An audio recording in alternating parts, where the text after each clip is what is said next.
Voilà, donc je m'appelle Nathalie, j'ai lancé ma chaîne sur Twitch qui a pour but de faire découvrir et montrer l'envers du décor du secteur associatif et les chouettes gens.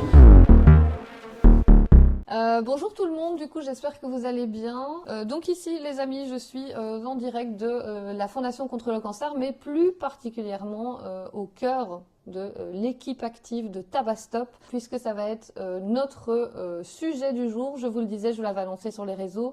On y est, on a décidé d'arrêter de fumer ensemble. Enfin, je l'ai décidé pour vous tous, sachez-le. Voilà, je dois arrêter de fumer parce que j'en ai envie et que je suis motivée. Et autant vivre du coup cette expérience ensemble. Bienvenue sur Twitch, Tabastop, exactement. Pourquoi pas donner de l'inspiration à la team comme on est ensemble pour une petite heure, je dirais, ici avec Anna du coup que je vais vous présenter. Donc déjà, merci beaucoup. Merci à toi. Voilà, d'avoir répondu à mon message et puis d'avoir accepté ce live ici sur Twitch. Du coup, pour les spectateurs, etc., est-ce que tu pourrais te présenter? Du coup, qui es-tu et que fais-tu chez Tabastop? Eh bien, bonjour à tous. Merci à toi de m'avoir invité au nom de Tabastop. Je suis psychologue de formation et j'ai une spécialisation dans les addictions, notamment le tabac et l'alcool, qui sont deux dépendances assez poteaux. Ils s'installent dans une dimension de dépendance. Et à Tabastop, je suis coordinatrice de l'équipe FR, donc 15 tabacologues qui œuvrent contre la lutte du tabac. Ouais. Alors justement, donc je vous le disais les amis, on va mettre un petit peu de contexte de là où on est, comment ça se passe. Mais donc ici, en fait, on est dans les locaux de la Fondation contre le cancer, on est à Bruxelles. Et bien en fait, Tabastop, c'est une branche de la Fondation contre le cancer. Service, comment est-ce que ça se dessine un petit peu? Eh bien, Tabastop, il arrive il y a une vingtaine d'années, donc il a fêté l'année passée en 2024, c'est 20 ans. Et déjà, il y a pas mal. Ouais. Ça fait déjà 20 ans, 20 ans d'expertise. Et à la base, c'était juste la permanence, donc le numéro gratuit que vous avez sur les paquets de cigarettes que vous retrouvez et sur facilement. Les brochures, évidemment. Voilà. Il est dans le chat et il est dans toutes les infos que vous pouvez retrouver. Et donc, les personnes peuvent appeler de 15h à 19h cette ligne et il y a 15 tabacologues par semaine qui vont œuvrer à répondre à toutes vos questions avec une dimension humaine mais aussi une dimension pratique parce qu'ils peuvent apporter vraiment des réponses à vos questions sur comment arrêter de fumer, quels produits utiliser, qu'est-ce qui me correspond le mieux, j'ai envie d'utiliser le laser, est-ce que ça va m'aider? Voilà, c'est vraiment des questions qui tournent autour de votre demande, de votre choix parce que il y a un choix de libre de commencer à fumer, mais c'est aussi un choix libre d'arrêter de fumer. Et comme c'est une maladie chronique, que c'est quelque chose qui s'inscrit dans le temps, les personnes vont entrer dans un processus de sevrage. Donc il y a parfois des rechutes, parfois mais on apprend de sa chute, on apprend. Je dis toujours, un bébé quand il apprend à marcher vers ses 1 an et demi, 2 ans, il va chuter plusieurs fois et il va se relever avec la main souvent d'un parent qui va aiguiller, encourager, motiver et puis il va s'élancer et va adhérer à la marche. C'est pareil pour le sevrage. Il peut y avoir des rechutes et ça peut parfois démotiver, mais avec l'aide d'un tabacologue et souvent associé à un substitut nicotinique ou un traitement d'un médicament spécifique au sevrage, on a plus de chances de maintenir le sevrage. Oui, c'est ça. En fait, c'est le suivi qui va aider aussi. En fait, Tabastop, c'est vraiment le lieu où moi je sens, par exemple, on va un petit peu prendre mon exemple dans le live, ça va être plus facile aussi pour échanger avec Anna. Donc du coup, moi j'ai été fumeuse depuis mon adolescence, malheureusement. Parents, environnement de fumeurs, fumeuses, etc. Donc un petit peu baignée dedans. L'odeur de la cigarette, je la connais, quoi. Pareil, chez moi aussi, c'est sensoriel. Donc voilà, déjà j'avais une question par rapport à ça. Quand on grandit, tu sais, en plus moi j'ai grandi dans les années 80-90. Du coup, c'était la clope, on la fume dans la voiture avec les fenêtres fermées et l'air clos. Avec son bébé à la main. C'est ça, exactement. Je disais, moi, j'ai des photos, quand j'étais petite, avec les parents ou quoi, avec une cigarette en main, etc. Est-ce qu'on est plus propice, du coup? Est-ce qu'il y a quelque chose chez nous qui fait que, d'office on va être fumeur, ou en tout cas il y a une condition, quoi. En tout cas, pas d'office, mais c'est clairement un conditionnement et un renforcement positif Mhm. dans l'environnement dans lequel tu vis. Voilà, moi, je suis tabacologue, mais j'ai été aussi fumeuse. Mes deux Ok, parents ouais. fumaient toutes mes amies de mon village fumaient aussi. Et ça a été comme une évidence, Ouais, c'est adolescente, ça. au scout, j'ai commencé à fumer et j'ai fumé jusqu'à mes 27 ans. Donc Mhm. j'étais pratiquement tabacologue et que je fumais aussi. Après, ça m'a remis en question. Ouais. Et quelque part, le sevrage, c'est quelque chose que je connais, mais on essaie du cas par cas. Mhm. C'est à chaque personne. On n'est pas nés tous sous la même étoile par rapport Ouais, c'est ça. aux drogues, quoi. Et donc, Ouais, du ouais. coup, et très vite avec ma formation, j'ai pris de la distance consciente, mais le geste, Mhm. l'ancrage du geste, la psychologie, parce que c'est une tridépendance, c'est physique, psychologique, comportementale. Ouais. Et moi, j'étais une fumeuse sociale, clairement, quoi. Ok, ouais. Je sortais, j'allumais une clope, j'étais avec des potes, j'allumais une clope, je sais pas, c'était Ouais, la c'est ça. sortie, amener T'as la une cigarette, pause la avec tes boisson. collègues, hop, Et tu fumes c'était une clope, non, tu vas c'était boire pas un verre, voilà, oui, c'était un c'est peu ça. ça. C'est le Mhm. verre qui amenait, la sortie qui amenait, le contexte social, le Mhm. contexte euphorique Ouais. qui ancrait la cigarette. Donc en fait, c'est vrai que ça c'est souvent, de Valnor le disait dans le chat, hein, c'est la dépendance sociale. Du coup, c'est horrible parce que du coup, quelque chose de néfaste pour nous comme la cigarette, ben, en fait, on l'associe à des moments de fête, en fait, puisque voilà, on va boire un verre, c'est un peu la fête, etc. Ben hop, une cigarette, alors qu'en fait, c'est... Elle se greffe à notre histoire, Ouais, voilà. consciemment comme inconsciemment. Donc, il y a les représentations familiales, tu Mhm. l'expliques, ta famille fume. Moi, j'avais une représentation d'un papa fumeur, d'une maman fumeuse.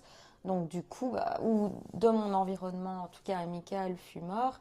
Et ces représentations, elles, dans l'enfance, te permettent de dire oh, maman, papa, arrête. Mhm. Et à la fois adolescente, te maintient dans un lien d'appartenance. C'est ça, c'est Et ça. vient s'identifier aussi à cette prise de liberté. Je sais que c'est pas bien, mais je le fais quand même. Ouais. Et à la fois, donc il y a cette influence négative qui deviendra une influence positive. Ouais. Parfois, on a encore un peu tendance à minimiser la chose, mais la cigarette, c'est une vraie addiction, c'est une drogue. L'alcool en fait partie aussi. Il faut pas parler d'héroïne enfin voilà, de crack pour tomber là-dedans en fait. Ça Rien que la surprend cigarette. souvent, ce que tu Ouais. dis les personnes quand je leur dis, voilà, vous avez une addiction, c'est une drogue Ouais. dure. En fait, on est des personnes malades quand on C'est est une addict. maladie chronique, Voilà. effectivement. Parce qu'il y a ce syndrome de sevrage et il y a le craving qui est cette envie, cette compulsion, cette pensée qui te vient en tête de je veux allumer une cigarette, j'ai besoin d'une cigarette. Et la personne dans cette notion de besoin superficiel, parce que les besoins, c'est quoi? C'est le calme, aimer, être aimé, boire de l'eau, enfin, Mhm. se nourrir, dormir, faire du sport. Ça, c'est réellement un besoin légitime à notre vie. Mais Ouais, fumer n'est pas un besoin, c'est une dépendance. C'est une dépendance, c'est ça. Mais on en crée un besoin Ouais. qui est superficiel et qui va dompter quelque part notre vie, notre quotidien. La personne va organiser son quotidien pour fumer. Mhm. Ouais, ouais, tout à fait, avec des rituels qui sont mis en place, la clope du matin, la cigarette d'après-manger, toutes Tout ces... à fait. Cette association ces café, moments. cigarette, donc il y a Voilà. une histoire qui devient notre histoire. Mhm. Et je montre souvent l'image des deux mains. Donc je suis sans fumer, Mhm. je suis non-fumeur et puis je suis fumeur. Et l'addiction se calque clairement à l'être. Je suis fumeur, c'est une identité. Mhm. C'est pas j'ai un comportement de fumeur, c'est je suis. Et c'est là la différence. C'est Ouais. j'ai un comportement, c'est beaucoup plus distant. Mhm. Mais je suis fumeur et j'ai besoin d'une clope, c'est s'associer vraiment Ouais. à l'identité. Ouais, ouais. Et comme Mais- on est souvent adolescent C'est et ça. puis qu'on veut arrêter vers 40 ou 50 ou 60 ans, l'identité, elle prend de l'espace, Ouais. beaucoup d'espace. Mhm. Et donc elle se calque, elle se colle, elle se greffe. Et ça, c'est la difficulté de se dire, mais comment je vais faire sans tabac? Et puis il y a aussi la société qui nous met dans ces cases un petit peu, parce que voilà, à plein de moments, fumeurs, non-fumeurs, tiens, à l'époque où on pouvait encore fumer à l'intérieur, on pouvait choisir dans les restos, il y avait des parties fumeurs, il y avait des parties non-fumeurs, mais du coup c'est vraiment une case dans laquelle toute la société nous met en fait. Mais On n'est plus qu'un fumeur ou pas en fait. le passé nous raconte une histoire. Mhm. Le passé nous raconte clairement que la cigarette a pris de la place. Et c'est Ouais. la même histoire que la vape. L'e-cigarette prend aussi une place. Mhm. Je vais me promener sur Namur avec mes enfants. On perçoit réellement Ouais. bien 8 jeunes sur 10. Enfin, je donne un chiffre global par rapport à ce que moi je Ouais, vois. dans ton expérience, Avec ouais. la vape. Mhm. Ouais. Ouais. Tu vas à un festival, tu as la majorité et tu sens des odeurs, Ouais. des arômes qui te donnent envie, qui te rappellent même le goût de ton enfance. Mon fils qui a 14 ans et qui me dit « Oh maman, mon ami… » il sait bien que sa maman est tabacologue, donc ça fait… Et il est à l'aise d'expliquer que pratiquement la majorité de ses amis fument et je sais qu'il s'interpelle en me le disant. Ouais. Je le sens, je le vois dans son regard. Il y a un petit côté, Il pourquoi vient pas moi, chercher, un petit ouais. peu aussi, ouais. Et il vient aussi prendre de la distance parce qu'il dit je le ferai jamais et moi je lui renvoie plein des arguments pour qu'il puisse prendre conscience et qu'il ait son libre arbitre parce que forcer ça sert à rien. Non, c'est ça. Et là il me dit mais il y avait une odeur de cookies et ça m'a fait penser à nous quand tu étais enfant, tu nous préparais des cookies quand on était le dimanche. Et là je lui renvoie mais Eden, c'est une odeur, c'est l'effet sensoriel qui augmente l'envie d'aller vers ce produit, mais c'est pas un cookies qu'on fout dedans. Ouais, tu ne retrouveras pas ces cookies que tu as en mangé ensemble. C'est du chimique, voilà. Mais pourtant ça éveille le cerveau et c'est ça la problématique. C'est l'éveil de quelque chose qui te leurre. Ouais. C'est du faux, et donc qui vient, c'est un piège, tu tombes dans ce piège. Et ça, c'est important que le jeune puisse avoir ce libre arbitre et se dire, tiens, il y a la notion de ce piège dans lequel je me fais entuber et ouvrir le dialogue par rapport à ça, dont le passé nous a aussi, puisqu'on distribuait des cigarettes comme si c'était normal. Ma grand-mère m'expliquait… Les cigarettes au chocolat. Les chewing-gums, j'adorais moi ça. Et on avait ça, on mangeait ça en fait, on avait un faux paquet de cigarettes et dedans c'était des friandises. Et on avait ce geste qui se conditionnait en fait. Ouais, c'est fou. Ça, je me souviens. Et je me souviens aussi que ce geste apportait une beauté à l'image de la personne. Il y avait c'était beau. quelque chose de je classe. trouvais, la fumée, il y a quelque chose de beau derrière. Les porte-cigarettes que les femmes sur avaient les bureaux, voilà. C'était même, j'ai envie de dire même un cendrier. On en a fait des objets magnifiques de décoration, cela dit, vraiment. Oui, qui prenaient toute la place sur les… Oui, il y avait des grands cendriers de table qu'on mettait, je me souviens. Donc vraiment, il y a une culture de la clope, on va le dire, en tout cas du fait de fumer. Maintenant, il y a des dérives, on va en parler avec la vape, parce que si on parle un petit peu des combats dans la société de manière générale, c'est bien d'avoir votre avis. D'ailleurs, Imo nous dit, beaucoup de personnes ont peur d'arrêter de fumer par peur de ne pas avoir le courage de faire face à l'envie et des rechutes du coup. Il y a un petit peu ce côté un peu culpabilisant de la rechute, mais on va en parler tout de suite. Ça va au-delà de la volonté. C'est ça. Ça demande vraiment une preuve de courage parce que ça t'évoque le vrai oui au sevrage et le non au tabac. Mais la pensée d'hier est la même qu'aujourd'hui. L'aspect de la dépendance qui était hier, le matin, le jour avant, on se dit demain j'arrête. Et ça va, c'est ça qui renforce la culpabilité parce que la personne a ce désir et le lendemain matin, la première chose qui est, c'est cette envie impérieuse et compulsive de chercher son paquet, d'allumer, quoi. Et puis, la réflexion arrive, mais juste après la cigarette ou durant la journée, on se dit « Oh merde, j'ai encore fumé, quoi. Et là, ça crée autoculpabilité qui ne va pas aider parce qu'en fait, on n'est pas… On perd le contrôle face à une drogue. C'est vraiment, elle a une force. Il faut vraiment penser à cette image qui fait qu'elle se calque, mais vraiment calquée. C'est vrai que les personnes qui vont arrêter de fumer sont essentiellement très, très, très courageuses. Elles vont placer un cheminement, elles vont semer leurs premières graines, elles vont tenter, elles vont essayer. C'est déjà un bon départ de se dire « j'ai envie d'arrêter ».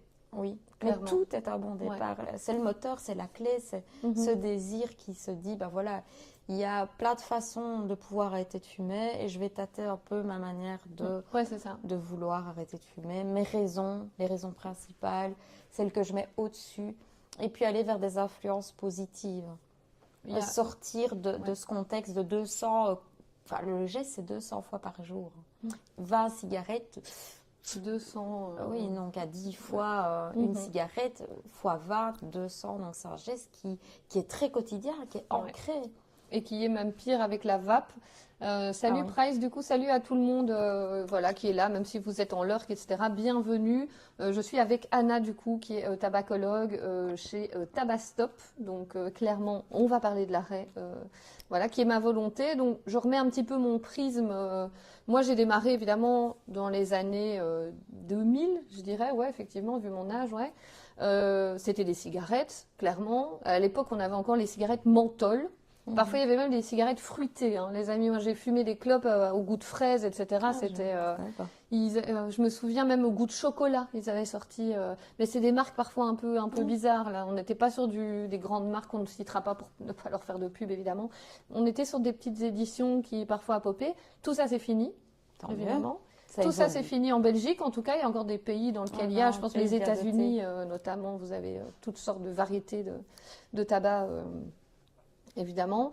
Donc moi, j'ai été fumeuse cigarette. Et puis, en 2021, je suis tombée malade.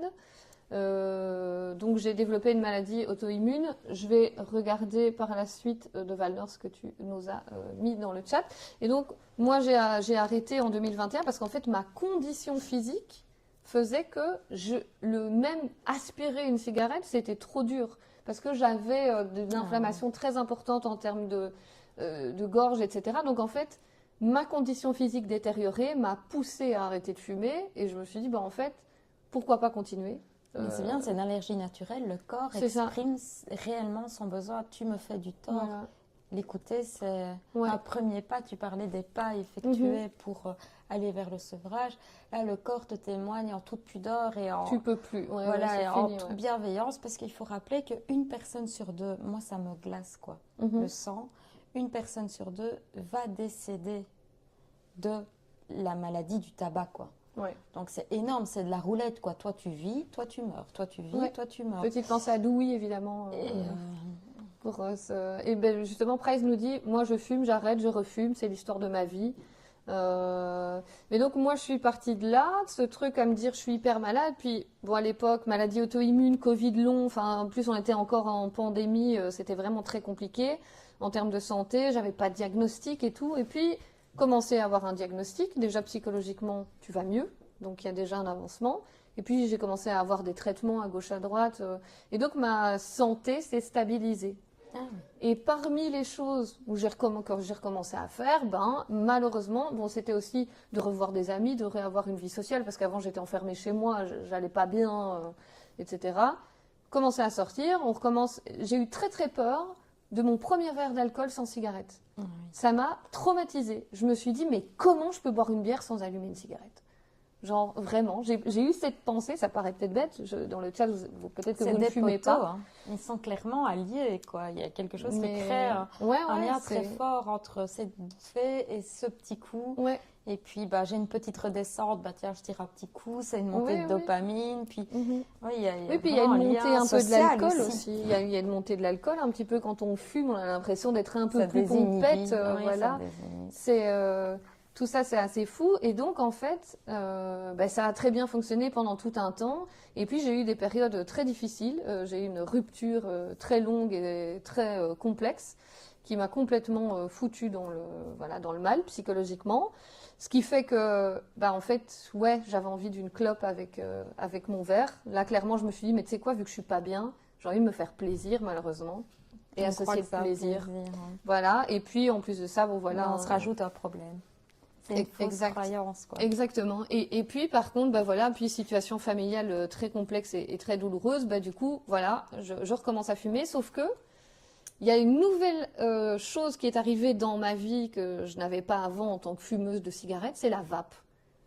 Et ça, c'est horrible parce que on a l'impression de se faire moins mal. Mais est-ce qu'on se fait vraiment moins mal entre une vape et une vraie cigarette, en fait ? Alors, ce qui est important de savoir, et c'est dit régulièrement dans ces médiatiques, quoi, ça, ce qui est important, c'est que quand tu n'es pas fumeur, commencer la vape, c'est commencer l'addiction. Ouais, de toute façon. Tu es fumeur, il existe énormément de traitements qui peuvent aider au sevrage.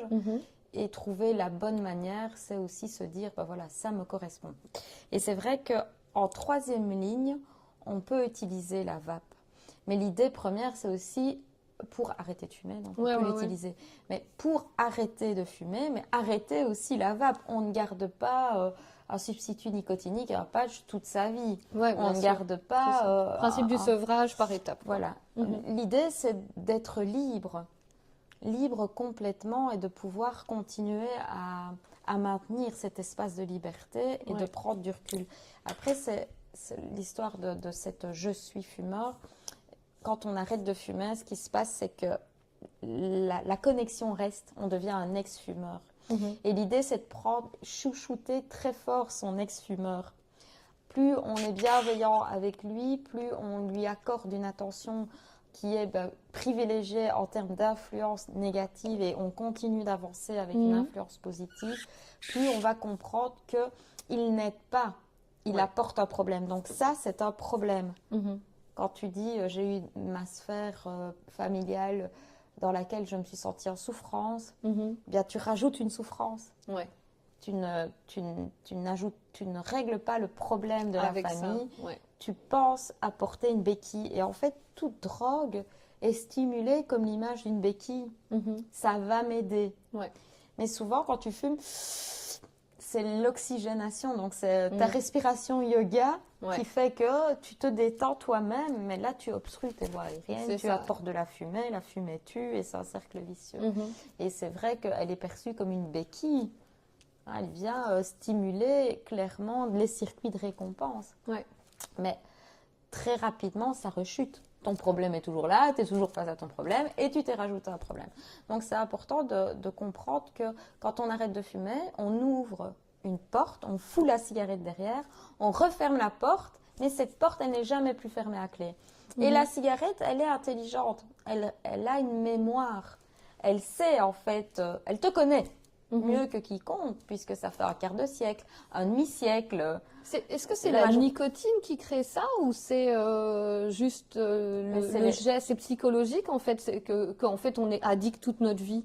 Est-ce que c'est on est de la très vite substance? addict en fait. Ouais, en 3 mois, une personne rentre dans un schéma d'addiction et on est addict sur 3 niveaux. C'est une dépendance 3D, donc c'est physique. On a un syndrome clairement de sevrage. Et c'est pour ça que le matin, on a besoin d'une clope. La personne se lève et est en manque.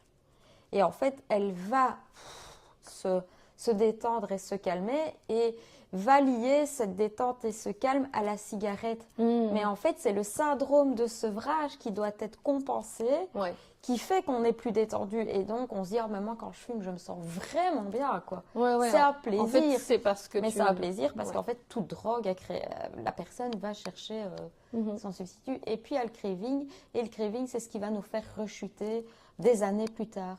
Le craving, c'est cette envie impérieuse, cette perte de contrôle complète qui fait que la personne obsessionnellement va chercher. Et donc, donc la porte se ferme, la cigarette est derrière. Elle va taper plusieurs fois, ça c'est le sevrage physique, plusieurs fois derrière la porte.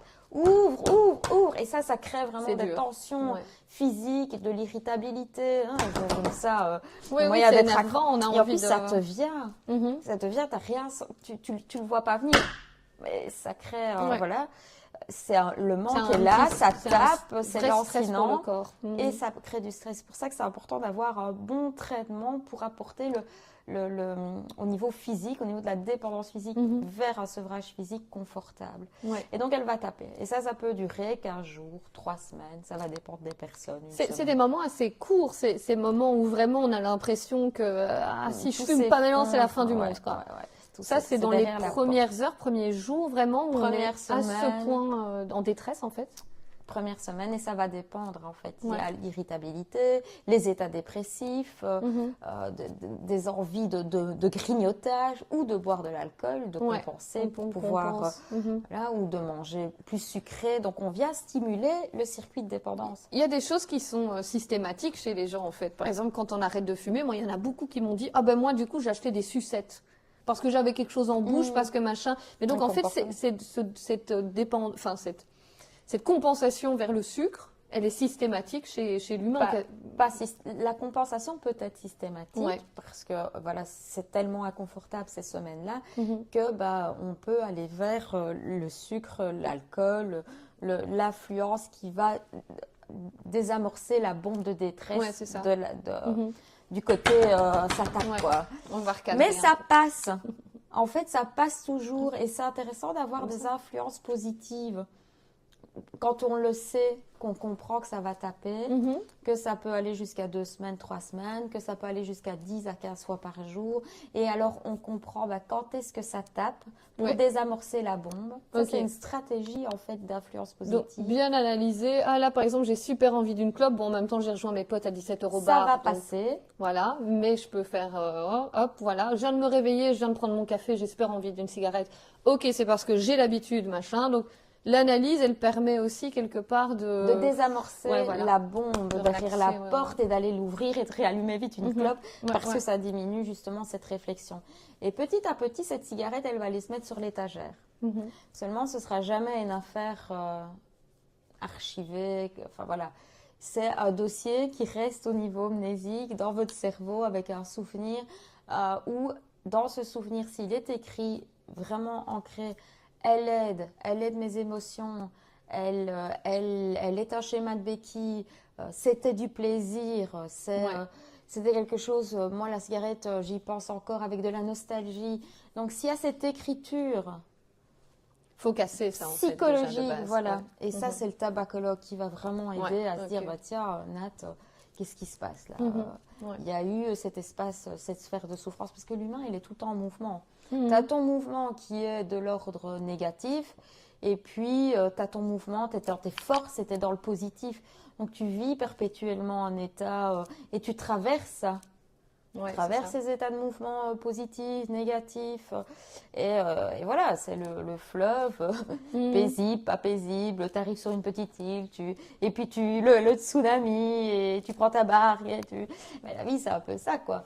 Et donc, du coup, automatiquement, si tu as toujours ce lien avec ce paquet de cigarettes qui te renvoie, tiens, tu as divorcé, tu es en deuil. La cigarette, dans cette période de deuil, va t'aider, va te... Voilà, parce qu'on est dans son creux mou. Oui, elle sera là pour toi. Donc il faut casser ce lien presque affectif en fait qu'on a développé avec la cigarette. Oui, c'est un lien d'attachement. C'est ça. Pour beaucoup de personnes, c'est un lien d'attache, quoi. Et justement, il y avait Prez, on en a parlé au tout début du live, mais qui disait, est-ce que cette addiction, elle est génétique? Mais en fait, toutes les addictions, est-ce qu'elles sont génétiques? Pas vraiment, en fait. C'est plus un mimétisme social que vraiment un lien génétique. Mais c'est pas une fatalité. Il y a des facteurs génétiques, il y a des études qui vont montrer que, voilà, alcool pourquoi dans cette famille il y a plein de personnes qui sont alcooliques. Mais la question qui vient souvent en addicto, c'est voilà, mon papa était alcoolique, son frère aussi. Est-ce que moi je serais alcoolique? Donc il y a des études qui montrent qu'il y a des facteurs génétiques, mais ce n'est pas une fatalité. On n'est pas, voilà. C'est pas d'office, quoi. C'est pas comme. C'est multifactoriel, l'environnement, ce lien d'appartenance chez l'adolescent qui est aussi une période assez critique dans la vie. Et donc, du coup, c'est aussi un contexte d'estime de soi, un contexte psychologique, c'est une période fragilisée, l'adolescence. Oui, totalement. On se regarde dans le miroir et avoir une cigarette, une bière à la main, les hommes savent pourquoi. Donc, ça crée un lien, ça crée du groupe, on me comprend dans ce groupe. Oui, et puis c'est multifactoriel, quoi. Quand on voit, par exemple, maman, papa, la tante, peu importe, avec sa cigarette et son verre d'alcool, qui est à table, posé, qui rigole, qui passe un bon moment, tu te dis, ah, mais c'est cool, parce qu'en fait, elle est bien avec son verre d'alcool et sa cigarette. Alors qu'en fait, c'est littéralement en train de l'eau ou la détruire. La vape, tu la vois d'une finesse. Ah oui, j'en ai malheureusement une dans ma poche. Avec cette odeur, cet arôme, et puis... 20 000 fois, hier j'ai eu des amis qui sont passés à la maison, c'était un gros truc, une grosse... presque une boîte. Oui, c'est vraiment... Et ça fait plein de fumée, et tu tires plusieurs fois dessus, et il y a cet arôme que tu choisis. Donc tu fais un choix, tu t'allies à ce choix émotionnellement, à ce besoin réconfortant aussi, parce que je sais pas, un goût sucré, ça réconforte. Ça coupe aussi un peu l'appétit par rapport à d'autres goûts.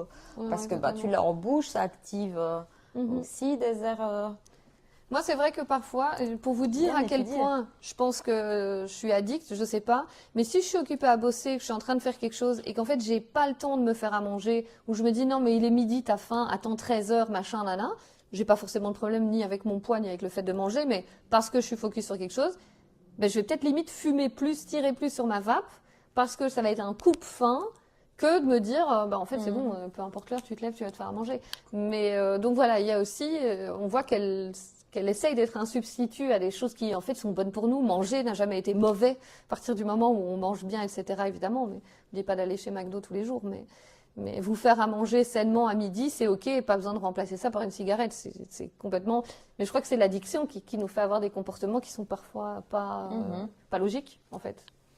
Pas logique. Du coup, pour repartir à ce constat, voilà, moi j'ai repris avec la vape principalement. Au début, c'était soirée, petit verre, moment de détente, etc.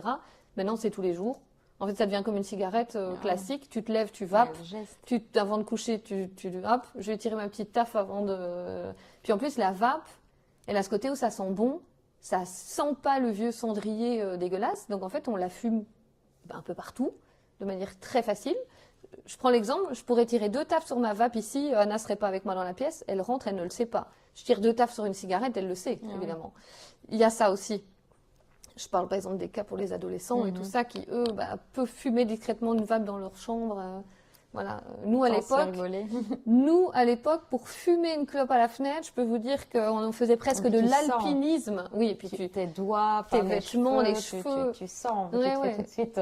C'est ça. Nous, à l'époque, on avait 3 bonbonnes de déo dans la salle de bain. On ouvrait et on se penchait tellement fort que oui, on devenait quelque part un peu alpiniste. Ouais, mais et les clopes, on les jetait en plus dans le jardin en se disant jamais ils vont voir. Évidemment que la pollution. En plus, voilà.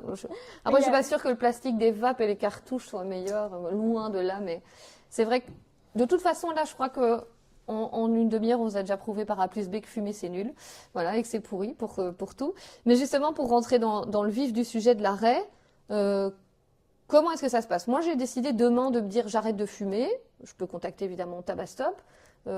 S'entourer d'un tabacologue, c'est une bonne chose, c'est nécessaire. Est-ce que c'est bon dans tous les cas de figure ou voilà?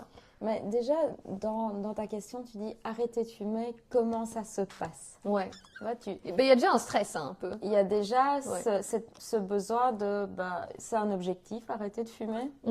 On se fixe un objectif et dans tout objectif, il va y avoir essai-erreur. Donc, pour moi, la base d'un sevrage, c'est être bienveillant avec soi. Il y avait un monsieur qui disait j'arrête, je prends, c'est de l'histoire de ma vie. Et en fait, là, c'est quelque chose qui s'autoflagelle de base et donc ça devient inconfortable, ça désactive la motivation. Ce qui est important, c'est pouvoir se dire j'ai un applaudimètre intérieur et je vais amorcer un sevrage et le sevrage, ça va être du quotidien. Ouais. Un quotidien, une histoire, un renouveau et on l'amorce avec des essais, des erreurs. Puis à un moment donné, sans se rendre compte, parce que ça vient comme ça, on maintient.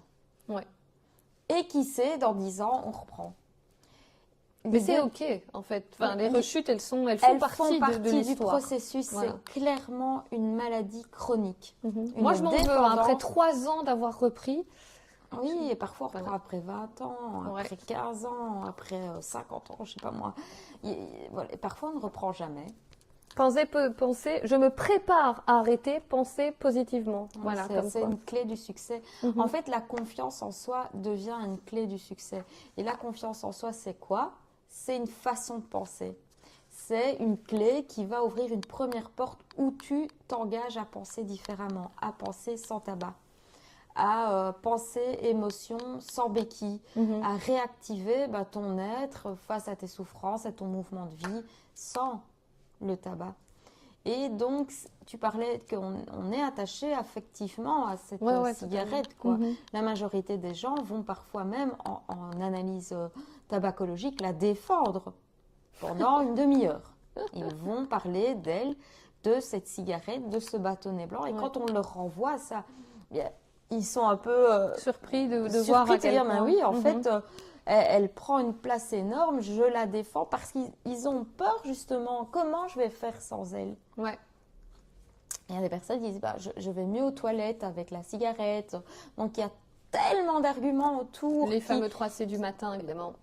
qui vont la valoriser Ouais. complètement, bah, que toi-même tu te dévalorises. En valorisant le tabac, tu te dévalorises toi-même.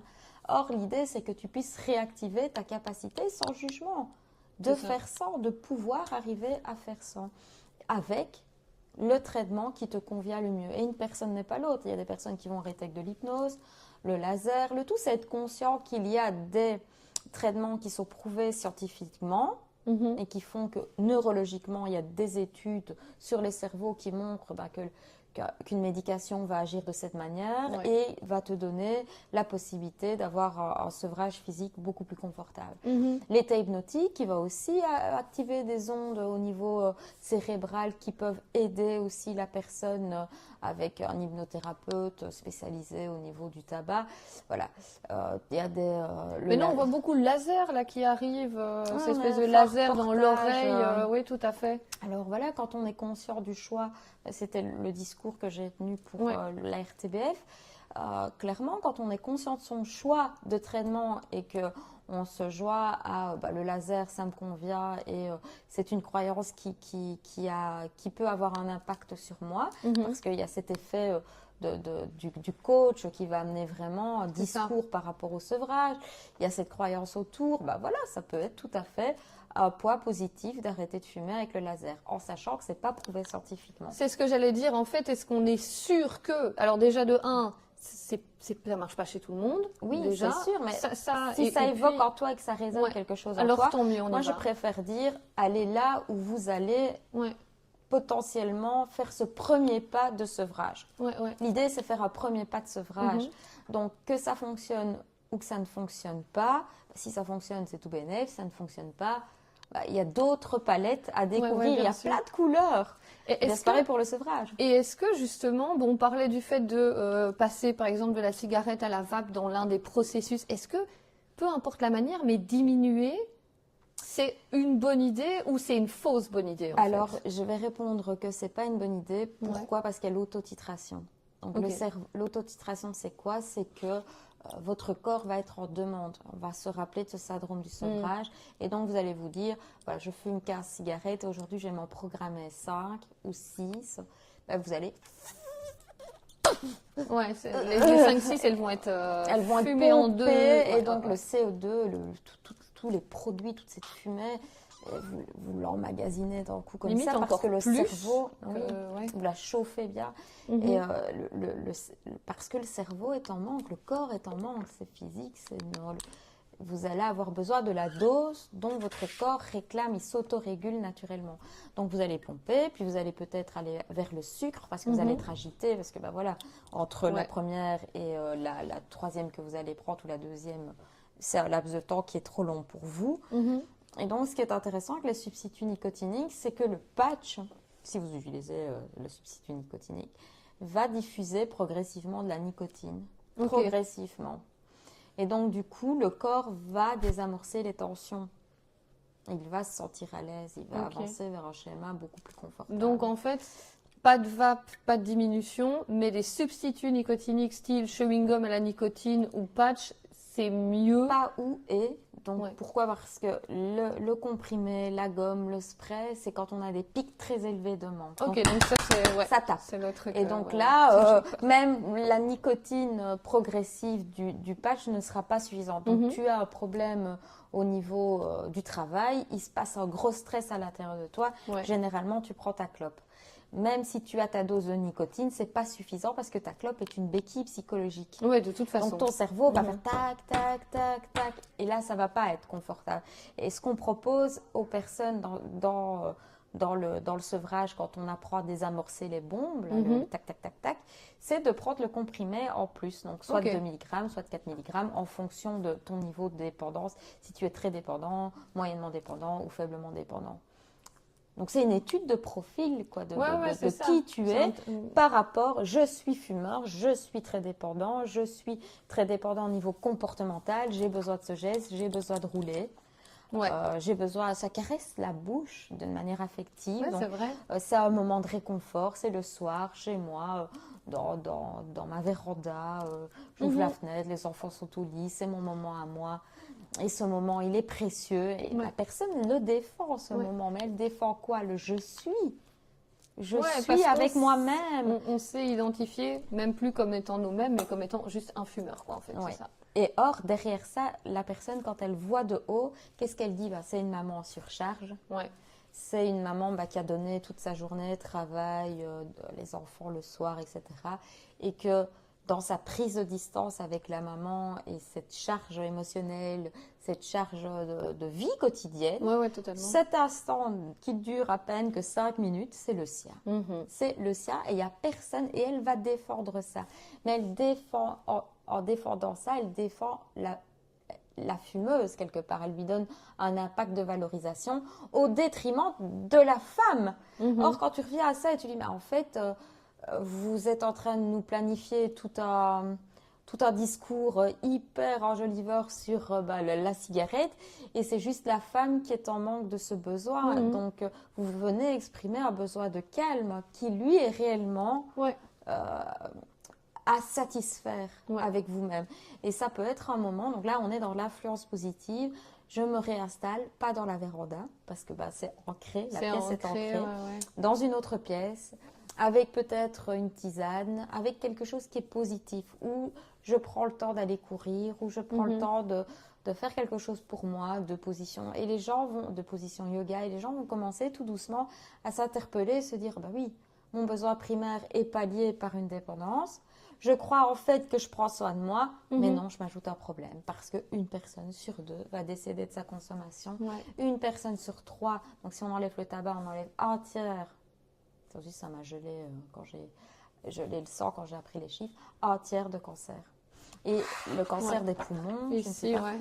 On Voilà, en parlait, c'est c'est le plus répandu que ce peut nous offrir malheureusement cette addiction, oui, clairement. oui, les gorges, langue, poumons, Ouais. Tout le dévastateur et système tellement ici de... respiratoire et buccal, etc., est en contact avec cette drogue et donc forcément Ouais, ouais. nous donne.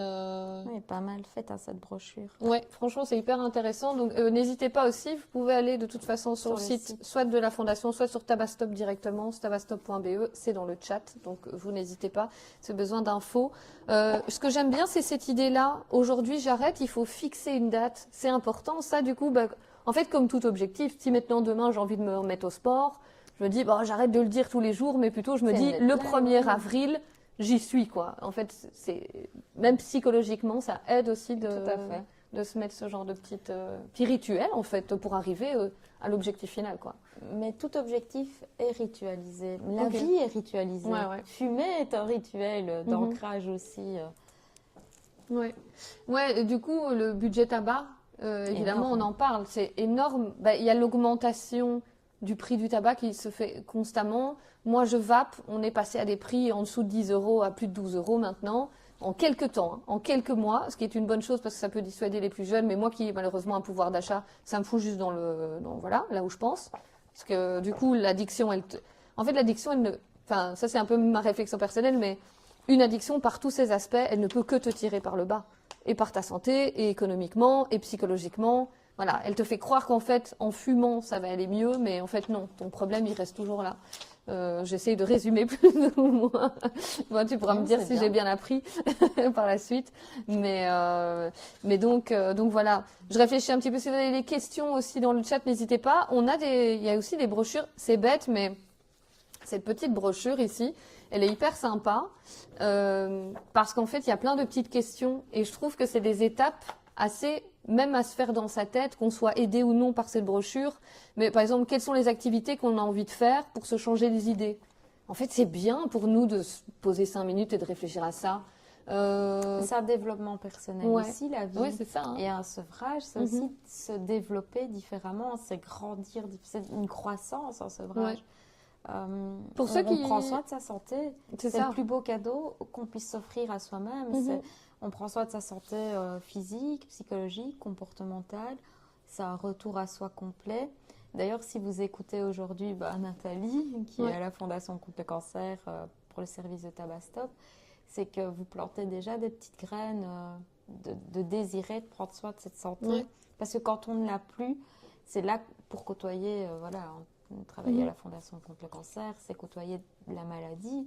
Donc du coup, c'est vraiment quand on n'a plus la possibilité d'être en bonne santé, Ouais. qu'on se rend compte réellement c'est quoi comme cadeau la santé. Et c'est le plus beau, c'est une gratitude, voilà, c'est une cause. Arrêter de fumer, c'est s'offrir le plus beau cadeau de la vie. Fumer, c'est une cause de mortalité, c'est une cause de cancer qui peut être Ouais. une cause Ah ouais, non, mais une personne sur irréversible, deux. Une personne sur deux. Et moi, je fais déjà face. Enfin, en fait, je suis en train de réaliser. C'est bien, mais c'est pour ça que ça me fait du bien, parce que même vous êtes là dans le chat, je lirai ton expérience juste après de Valnor. L'aberration dans laquelle je suis, je fais déjà face à des problèmes de santé. J'ai une maladie auto-immune, j'ai des séquelles du Covid, etc. Donc en plus, on parle de problèmes littéralement un peu respiratoires, pulmonaires et tout. Même si c'est pas mon plus grand souci, quoi. ça Et tu as compte. quel âge? J'ai 36 ans. En plus, c'est toute jeune aussi. Voilà. Merci. T'as Oh, j'aime bien toute- les gens qui me disent que je suis toute jeune à 36 ans. Merci. Vraiment. Mais alors, je me bats pour que ma maladie auto-immune soit reconnue, qu'on trouve des traitements. Je vais à Anvers, je vais à Paris pour aller voir des spécialistes, des trucs, des machins. Mais en même temps, je fume. Est-ce que je suis pas en train de moi-même me foutre de moi-même en faisant ça? C'est une aberration quand même de se dire je fais ça pour ma santé et en fait, je suis en train de la gâcher par autre chose. Alors du coup, de Valnor qui nous dit j'ai été un très grand fumeur jusqu'à mes 32 ans. J'ai eu la chance d'en sortir sur un coup de tête en me lançant le défi d'arrêter. C'est donc en accord avec moi-même que j'ai accepté de faire un challenge de sevrage tout en m'autorisant à reprendre si ça devenait trop insurmontable.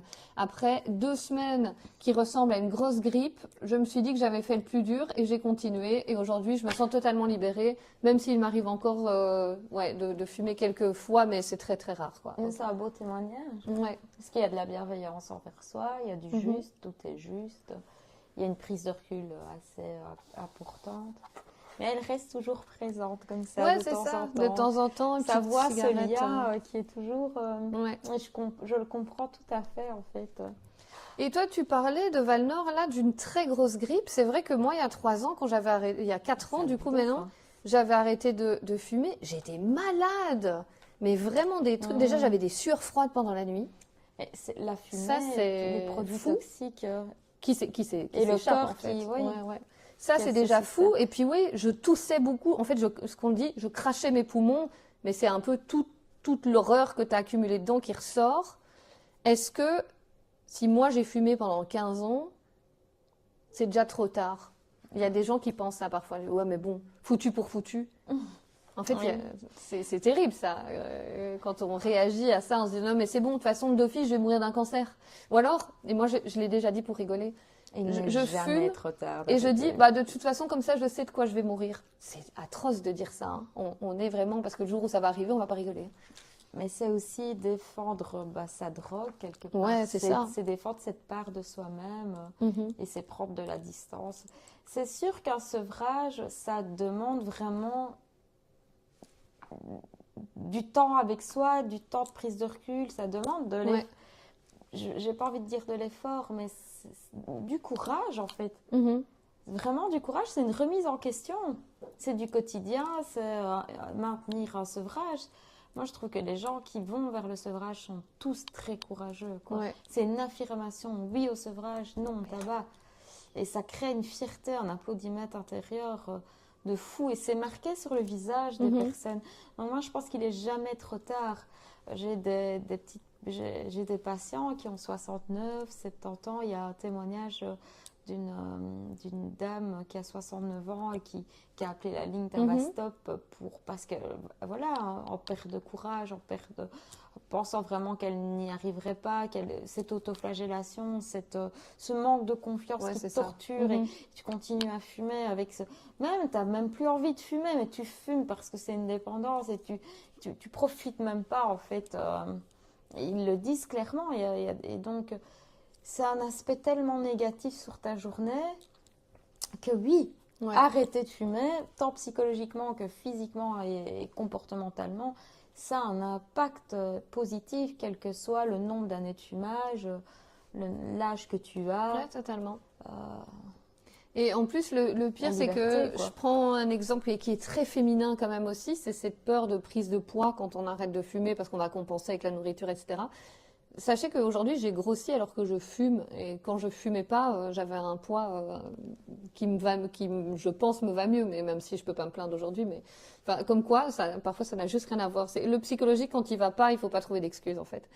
Donc voilà. Alors aujourd'hui, je me sens totalement libérée, même s'il m'arrive encore très rares moments stupides de crapotage entre amis.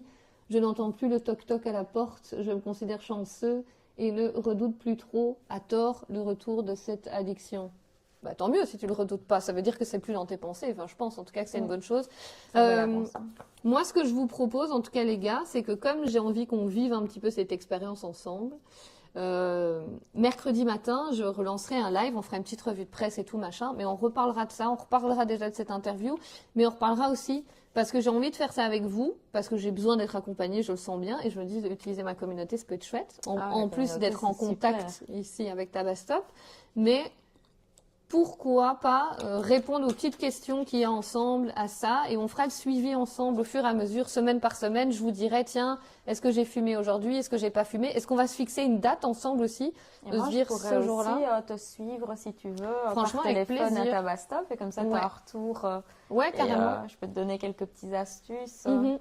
Ouais, franchement, avec grand plaisir. Avoir un suivi avec une tabacologue tu pourras avoir ce retour de toi-même et voir c'est quoi vraiment cette thérapie comportementale qui va désamorcer les bombes qui vraiment pourra adhérer à une prévention de la rechute, quoi. Ben franchement, avec grand plaisir. Vraiment, on va faire ça, on va poser les bases et on va y arriver. Comme ça, je pourrai un peu documenter tout ça. Et donc, j'espère que peut-être que ça peut vous aider, ça peut vous intéresser, ça peut servir à d'autres. Voilà. Vous avez des amis, de la famille, ben n'hésitez pas à leur dire, écoute, Nat, elle a fait une chouette interview sur 13 Médias avec Anna de Tabastop. Voilà, regarde, maman, papa, peu importe, les frères et sœurs, n'hésitez pas, ça peut vous servir. Et je repartagerai ça aussi sur les réseaux de 13 Médias. Comme ça, je ferai un petit encart spécial arrêt du tabac. Peut-être qu'un jour, j'en ferai un film qui sera nommé à Cannes et on gagnera des Oscars avec Anna pour cet arrêt du tabac ensemble, on ne sait pas. Qui sait. Donc voilà, non mais c'est un peu, pour terminer sur une note positive, voilà, il y a de la motivation, c'est le meilleur des départs pour arrêter de fumer. C'est le moteur en fait, motivation, moteur quoi. C'est l'essence même, la source même du sevrage. Et dans tes personnes qui regardent, les spectateurs, il y a des personnes qui fument? Ouais, c'est une bonne question. N'hésitez pas à nous dire, les petits amis, ceux qui fument. Donc, je sais que de Val-Nord, du coup, on avait Price qui disait, moi, je fume pas, je fume pas. Il y a aussi beaucoup de gens, mais en fait, ça c'est encore... En fait, toutes les addictions, elles sont liées. Hein. La cigarette avec l'alcool, très souvent. On a aussi parfois le cannabis, du coup, etc. Salut, Kwan, j'espère que tu vas bien. Pierrick qui ne fume pas. On a la cocaïne aussi. Restons motivés, zut, exactement. Ouais, j'ai pas l'impression qu'il y a beaucoup de fumeurs, là, en tout cas connectés. Mais n'hésitez pas. De toute façon, on refera des sondages et tout ça pour un peu voir. En tout cas, il y a des ex-fumeurs et donc ils sont en train de chouchouter justement cet ex, comme j'expliquais, positivement, avec cette prise de recul. Parce que ce qui est intéressant, c'est mieux d'avoir du contrôle sur l'ex-fumeur que de le lâcher comme ça. Et voilà, ce contrôle, c'est pouvoir s'adapter de mieux en mieux à ton toi, à toi. Donc ton toi sans tabac, quoi. J'arrête, je reprends surtout une question de contexte et de santé mentale. Et du coup, Price, est-ce que, vu que tu es dans des phases genre j'arrête et je reprends, est-ce que tu te considères comme un fumeur? Genre, c'est un peu comme si moi je bois un verre de vin tous les soirs, est-ce que je me considère comme alcoolique, du coup? Parce que, en fait, ce verre de vin, j'en ai besoin, parce que du coup, la journée elle a été dure, etc. Machin. C'est pas mon cas, hein, mais j'extrapole de dire, tiens, je ne fume pas non-stop, mais est-ce que ça fait de toi cette personne addicte? Enfin, est-ce que toi-même tu te considères comme cette personne addicte? Peut-être que certains fumeurs du chat se cachent, peut-être, hein, c'est fort possible aussi. On est aussi en l'heure quand on est à la pause du midi et tout. Non, je ne suis pas un fumeur, mais je peux fumer parfois. Ok, donc ça c'est la vision. C'est chouette aussi de voir un petit peu, parce que moi je me considère comme fumeuse. Il y en a beaucoup qui disent aussi, oh mais tu fumes de la vape, c'est pas vraiment fumer. Tu vapes.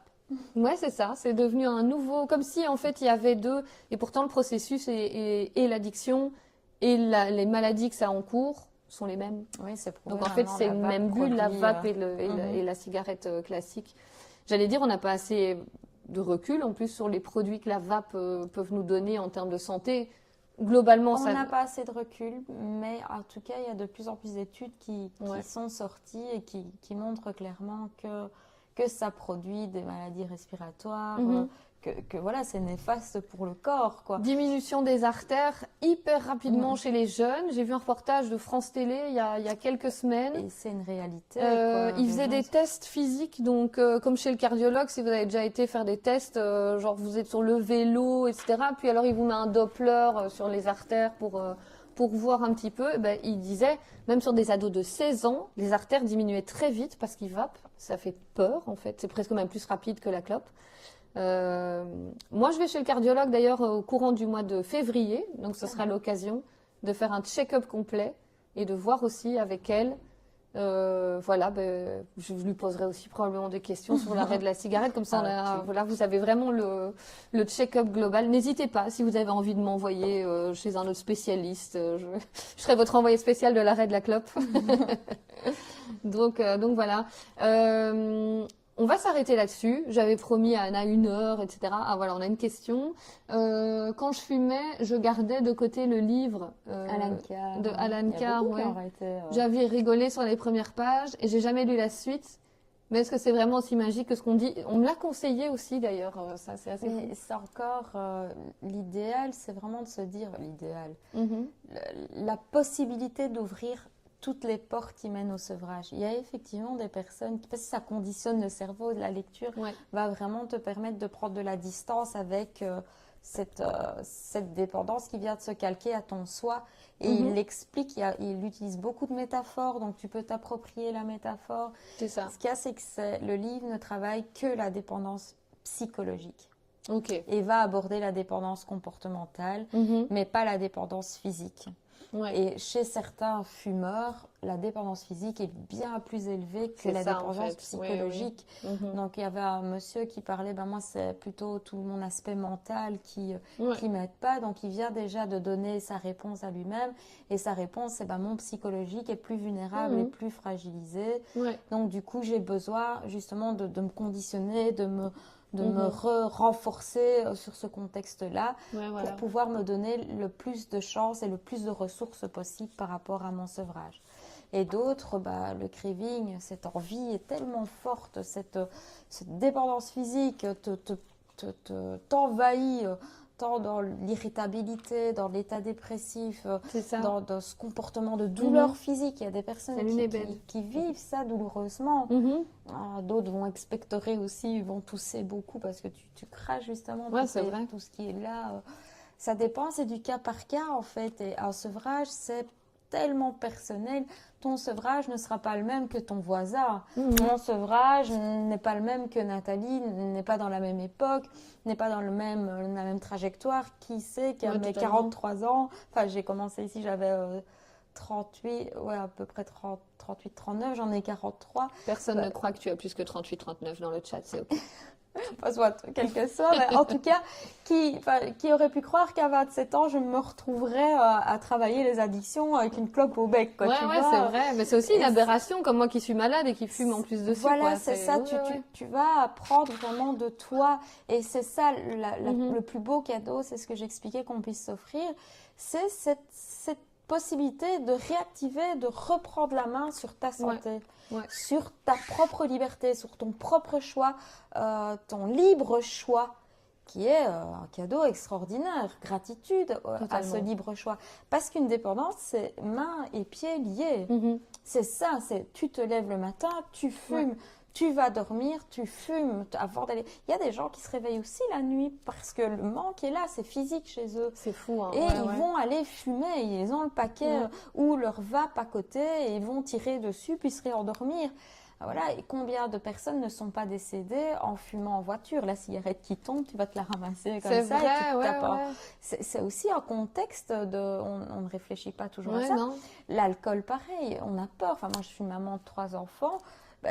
Priorité à cette prévention de se dire, quand tu sors et que tu vas boire, sache que c'est mortel. Pas que mortel Ouais. dans l'addiction, mais mortel dans l'accident de voiture. Et ton enfant, c'est ta vie, c'est ta Ouais, chair. ouais, Et tout à fait. Ça nous te met dire dans que des l'alcool situations peut périlleuses. nous, voilà, oui. Mais regarde, quand je disais que je me penchais à la fenêtre de la salle de bain pour fumer quand j'étais jeune, diable. je serais tombée du 2e étage sur le parterre du jardin, je suis pas sûre que je serais là. Donc, Mais moi, j'ai des expériences de pour les jeunesse. addictions, on se met dans des situations Tout à terribles, fait. mortelles en fait. Je dormais chez des amis, on sortait la nuit pour aller au night, on avait à peine 15 ans, la maman dormait, on faisait le mur pour aller chercher un paquet de cigarettes et fumer la nuit. On avait 15 ans dans la rue à 4-5 heures du matin. Ouais, c'est quand dingue. même... Enfin voilà, aujourd'hui j'ai des enfants, je prends du recul et je me dis « Ah !» J'ai fait Si mes ça. parents, Ouais, voilà, Mhm. c'est interpellant aussi dans des prises de risque. On peut, la drogue, qu'elle soit tabac, alcool ou autre, peut nous placer. Et financière aussi, qui nous met aussi dans un... Écologique, financier, enfin voilà, il y a un tas d'informations. On ne sera pas plus riche avec une addiction. Non. Le fameux « Oh maman », voilà, exactement. Ouais. On va pas le donner ce conseil parce que c'est hors de question. Et comme disait, c'est vrai que dans les bienfaits, on n'en a pas parlé aujourd'hui, mais c'est le retour de l'odorat et du goût aussi, quand on arrête de fumer, puisque toute cette partie-là se dégage. Et de la peau. Enfin, Ouais, ta la peau est beaucoup belle. plus belle. Enfin voilà, ça ravage une peau aussi. L'odeur de ta bouche. Tu fumes, tu vas embrasser ton amoureux, t'as le goût du cendrier. Quoi. Ça abîme les dents aussi, ça abîme fumer. aussi les dents, oui, tout à fait. Ça te laisse. La libido, ça joue sur la libido, on s'en rend pas compte. Un jeune homme qui a fumé de l'âge de 12 ans jusqu'à 40 ans, il y a qui viennent en consultation et qui se demandent pourquoi ça se passe pas bien, ils ont perdu confiance, etc. Mais souvent, c'est dû à l'arrêt du tabac. Et c'est pas toujours su par les médecins traitants. Ok, d'accord. Donc, mais il y a aussi, ça a aussi un impact assez impressionnant sur la libido masculine. Et donc, c'est important aussi de pouvoir le dire, quoi. Chez un jeune, quoi, de se dire, voilà, tu commences à 15 ans ou entre 15 et 16 ans, mais à 30 ans, dis-toi que ça peut jouer sur ça a un impact, c'est factoriel, quoi. Ouais. Bah donc, comme quoi, il n'y a pas une seule raison qui nous pousse à trouver que la cigarette, c'est chouette. C'est faux si c'est ce que vous pensez. Mais on va continuer ce travail ensemble. De toute façon, je suis bien documentée et maintenant bien accompagnée, évidemment. Voilà, c'est aussi un malus, la vie et les gens puent. C'est vrai, la ville et les gens puent, mais vaut mieux les sentir plutôt que de ne plus rien sentir. Voilà. Donc, profiter des bonnes odeurs et des bons goûts, c'est important. En tout cas, merci beaucoup pour tous ceux qui sont passés sur le live. Prenez soin de vous, c'est le mieux qu'on puisse vous souhaiter, je pense. Le meilleur, joyeuse année. Exactement, bonne année, c'est vrai. Sans tabac. Ouais, et parmi les résolutions, s'il y a le sans tabac, vous savez qui appeler. Voilà, Tabac Stop.